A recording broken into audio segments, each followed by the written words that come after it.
तो मेरे बहुत ही प्रिय और बेहद सम्मानित साथियों, हृदय की असीम गहराइयों से अभिनंदन, बहुत बहुत हार्दिक स्वागत। साथियों, विवाह का जो रिश्ता है वो बहुत से ऐसे आधार है जिनसे वो संबंधित रहता है और उसमें बहुत ही महत्वपूर्ण भूमिका शारीरिक आधार रखता है अपना, इसमें कोई दो राय नहीं है। हालांकि भावनात्मकता, कहीं ना कहीं दोनों की वेवलेंथ मिलना, विचारधाराएं मिलना, इमोशनल अटैचमेंट, ये भी अपनी भूमिका अदा करते हैं। लेकिन शारीरिक, क्योंकि परिवार जब तक आगे नहीं बढ़ेगा, संतति आगे नहीं बढ़ेगी, तब तक फिर जो विवाह है उसका कोई भी सार्थकता हम साबित नहीं कर सकते। साथियों, बहुत बड़ी संख्या में ऐसे बेमेल विवाह हो रहे हैं जिसमें कि जो पुरुष है वो संतान उत्पत्ति में, यौन संबंधों में कहीं ना कहीं असमर्थ है। ये स्थायी भी हो सकता है या अस्थायी, टेम्परेरी भी हो सकता है। आज जो एक ऐसी ही केस स्टडी हम लेकर के आए हैं कि कब किसी पुरुष की जन्म पत्रिका में इस प्रकार के योग निर्मित हो जाते हैं कि वो नपुंसकता का शिकार हो जाता है। और अभी जिसकी हम केस स्टडी करने जा रहे हैं, इसका हालांकि विवाह संपन्न नहीं हुआ है। कौन सी ऐसी स्थितियां हैं कि ये इस समस्या को इतना बढ़ा चढ़ा करके देख रहे हैं, इसके कारण इनको एंजाइटी भी हो गई, डिप्रेशन भी हो गया, और इनका ये कहना है कि मैं ये समस्या किसी को बता भी नहीं सकता, और ये घुट घुट करके अंदर मर रहे हैं। शादी का कोई प्रस्ताव आता भी है तो मना कर रहे हैं, और सबसे बढ़ करके इनको इसने सुसाइडल टेंडेंसी अर्थात आत्महत्या की और जो प्रवृत्ति होती है उसको ये एक प्रकार से अपने आप में देखने लगे हैं। क्यों ऐसी स्थितियां हुई, क्या इसके एस्ट्रोलॉजिकल कारण थे, और इसके बचाव का क्या कोई तरीका है, इस पर आज हम चर्चा करने जा रहे हैं। आइए सबसे पहले इनके कमेंट पर हम दृष्टिपात कर लेते हैं। इनकी जो पहचान है वो हमने गुप्त रखी है। कमेंट में ये लिख रहे हैं, गुरुजी मुझ में नपुंसकता आ गई है जिसकी वजह से मुझे बहुत ज्यादा एंजाइटी और डिप्रेशन है। एक पंडित जी ने बताया कि मुझे राहु की दशा चल रही है, कोई उपाय बताएं, मैं ठीक हो जाऊंगा, प्लीज बताएं।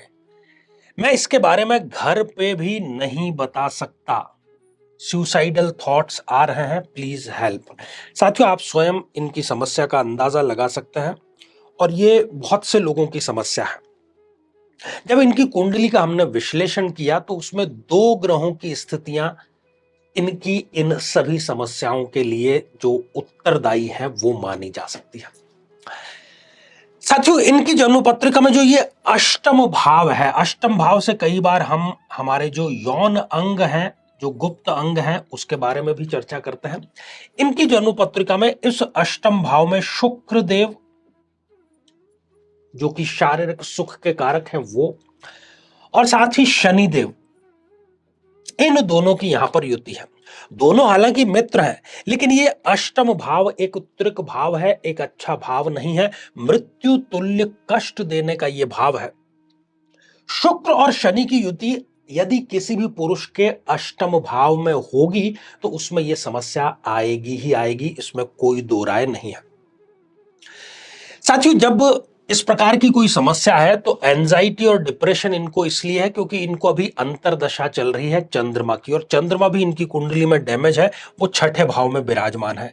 चंद्रमा व्यक्ति को नेगेटिव थॉट्स देता है, उसको मेंटल टेंशन देता है, वो एक अज्ञात भय में जीना प्रारंभ कर देता है।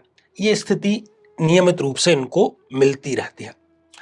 साथियों, इनको एक पंडित जी ने यह कहा कि राहु की जो दशा है उसकी वजह से इनको ऐसा हो रहा है। यदि किसी ग्रह की दशा की वजह से होगा तो वो तो टेम्परेरी हो गया, जबकि यहां पर ये जो समस्या है ये इनकी समस्या स्थायी है, परमानेंट है, इसमें कोई दो राय नहीं है। अब बात करते हैं कि इनको समस्या कैसी दी। एक तो समस्या होती है कि आप किसी से भी शेयर कर सकते हैं, हो सकता है किसी से उसका आपको समाधान मिल जाए, लेकिन कुछ समस्याएं ऐसी है जो चाहते हुए भी आप किसी को बता नहीं सकते, तो वैसी ही समस्या दी, और ये अपने घर पर भी किसी को नहीं बता सकते। शनि जो है वो गुप्त पीड़ा देता है। शनि क्या है? अंधेरा है, काला है। अष्टम भाव में बैठ करके शनि जब भी अष्टम भाव में होता है वो ऐसी समस्या जरूर देता है कि व्यक्ति वो समस्या किसी से भी शेयर नहीं कर पाता, अंदर ही अंदर वो घुटता रहता है।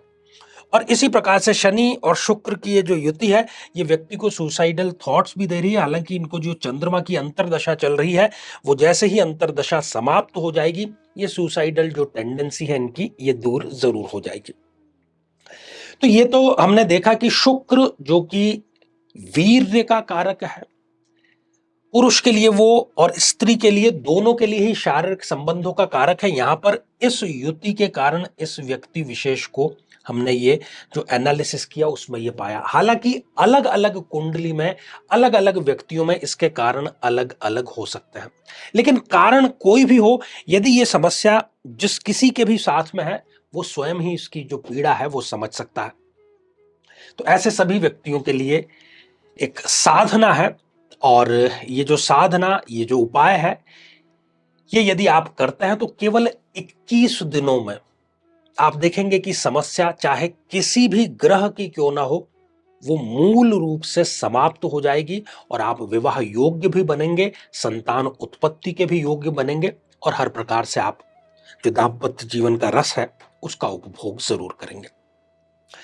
तो इस साधना के लिए आपको चाहिए एक तो प्राण प्रतिष्ठित माला, और एक अनंग यंत्र आपको चाहिए, या आप श्रीम ह्रीम यंत्र, दोनों में से जो भी यंत्र आपको अवेलेबल हो उसका आप प्रयोग कर सकते हैं। शुक्रवार से आपको इसको प्रारंभ करना है।